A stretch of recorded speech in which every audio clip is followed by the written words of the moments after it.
De! So, yan. Kasi, again, while waiting for the time to go to work, magsisession na naman tayo. Meron na naman ako mga nakitang posts sa TikTok na i-apply natin at guguluhin natin ang mundo niya. Grrr. Wait lang. Ito hindi ko pa binabasa para natural yung reaction and yung answer namin sa mga tanong na attach.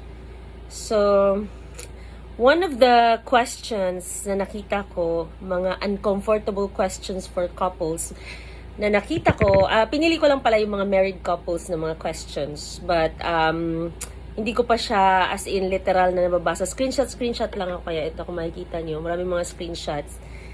So, hahanap lang tayo ng question dito na pwede nating itanong or pwede naming itanong sa isa't isa. Starts now! Char. First question. Mirvin! Grabe. What do you admire most about me? What do you admire most about me? Diskarte, fighter. Hindi pa pwede, hindi siya productive everyday. Siyempre, as a may pamilya, kailangan mo yun. Kasi everyday nag-strive ka para sa family mo to survive the day. Ganun lang. And admire ganun, yun pinaka ina-admire ko. Okay, what do you admire most about me? Ako is very fatherly figured. Fatherly figure talaga siya. And then, ano siya, family first. Whatever it takes, laging family yung priority niya. And then, he is, very giving. Sa lahat ng aspect sa buhay. Naiyak na siya.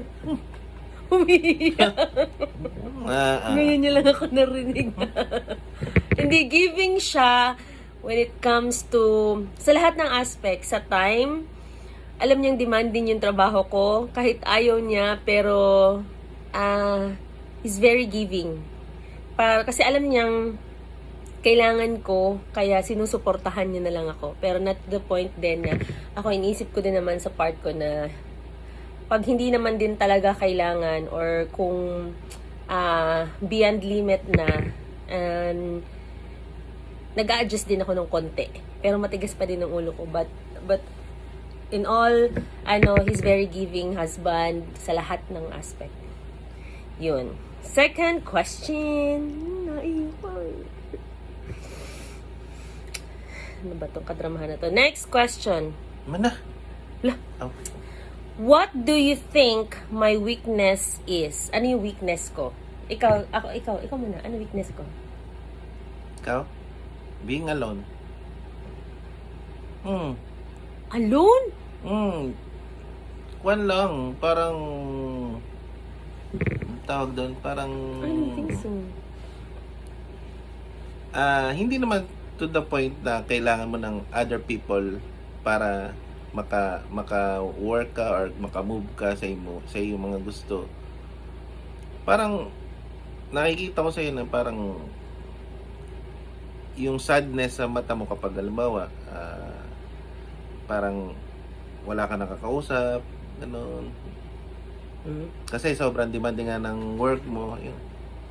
So, kailangan sometimes, kailangan makamingle. Kaya si daddy laging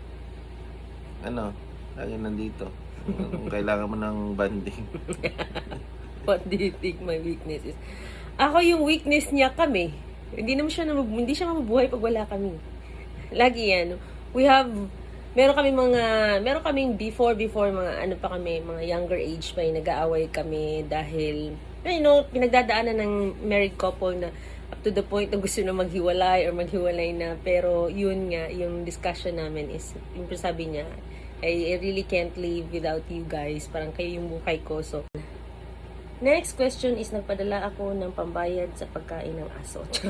Next question. If I lost my memory, what's the first thing you'd tell me about us?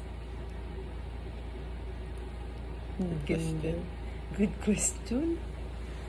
Sino nag-compose nito? If I lost my memory, what's the first thing you'd tell me about us? Gaano tayo kasaya?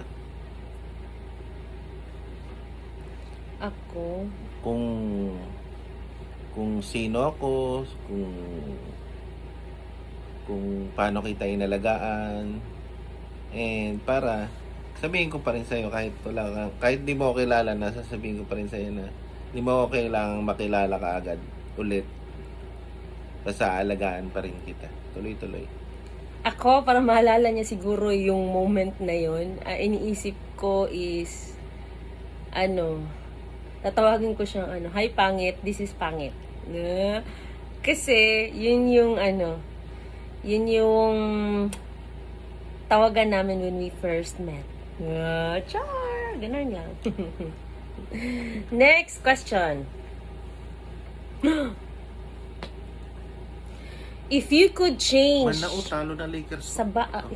If you could change one of my habits, what would it be? Habit? Workaholic. Samo. Hindi, syempre. Habit ba yun? Oh, ginagawa mong habit.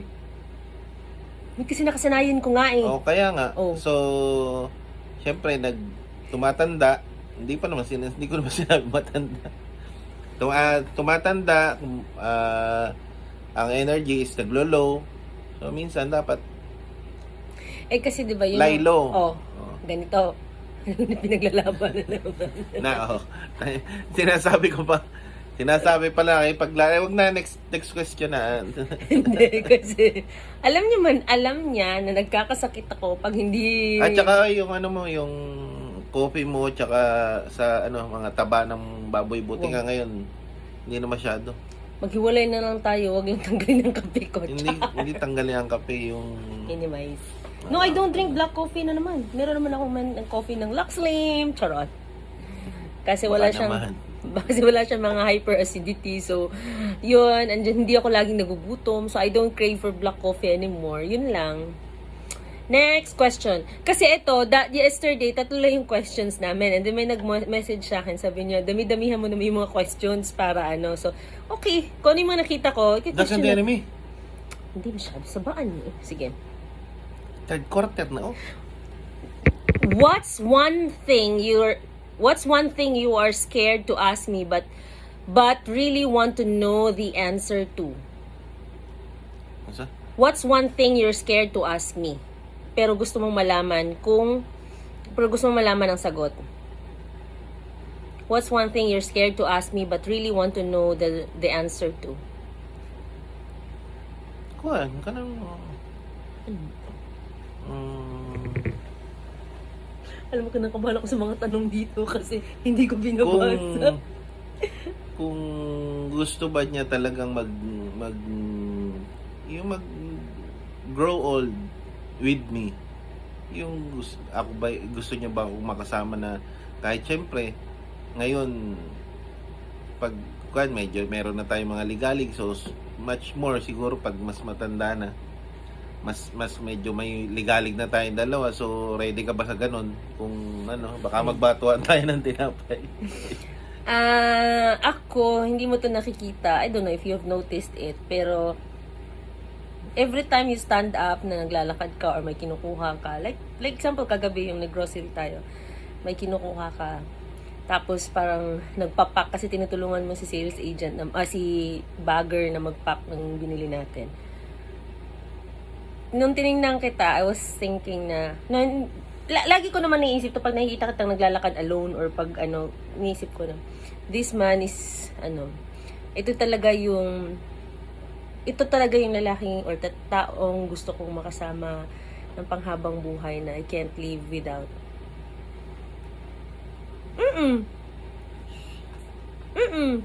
I really can't live without you, Parang